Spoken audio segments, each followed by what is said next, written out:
बुझे पवली न कौन कसूर हो गई, हमरा दिलवा के चांद हमसे दूर हो गई।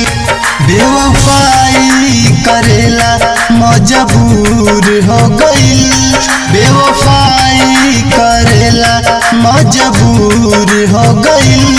हमरा दिलवा के चांद हमसे दूर हो गई।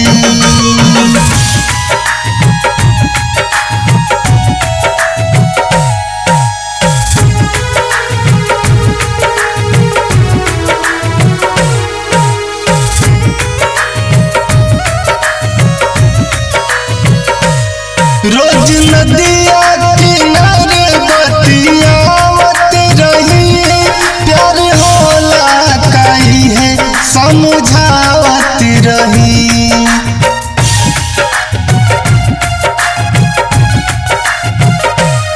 रोज नदिया किनारे बतियावत रही, प्यार होला काई है समझावत रही हो, प्यार होला काई है समझावत रही।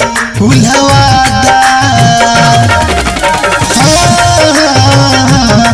उल्हवादा इरादा चूर चूर हो गई, उल्हवादा इरादा चूर चूर हो गई। हमरा दिलवा के चांद हमसे दूर हो गई, बेवफाई करेला मजबूर हो गई। हमरा दिलवा के चांद हमसे दूर हो गई।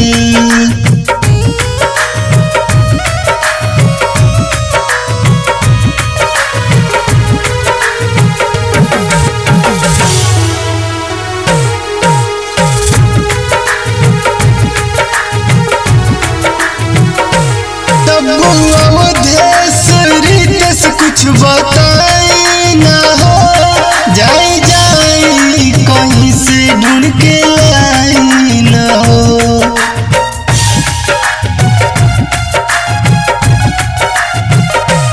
डब्बू अवधेश्वरी से कुछ बताई ना हो, जाई जाई कहीं से खोज के लाई ना हो, जाई जाई कहीं से खोज के लाई ना हो।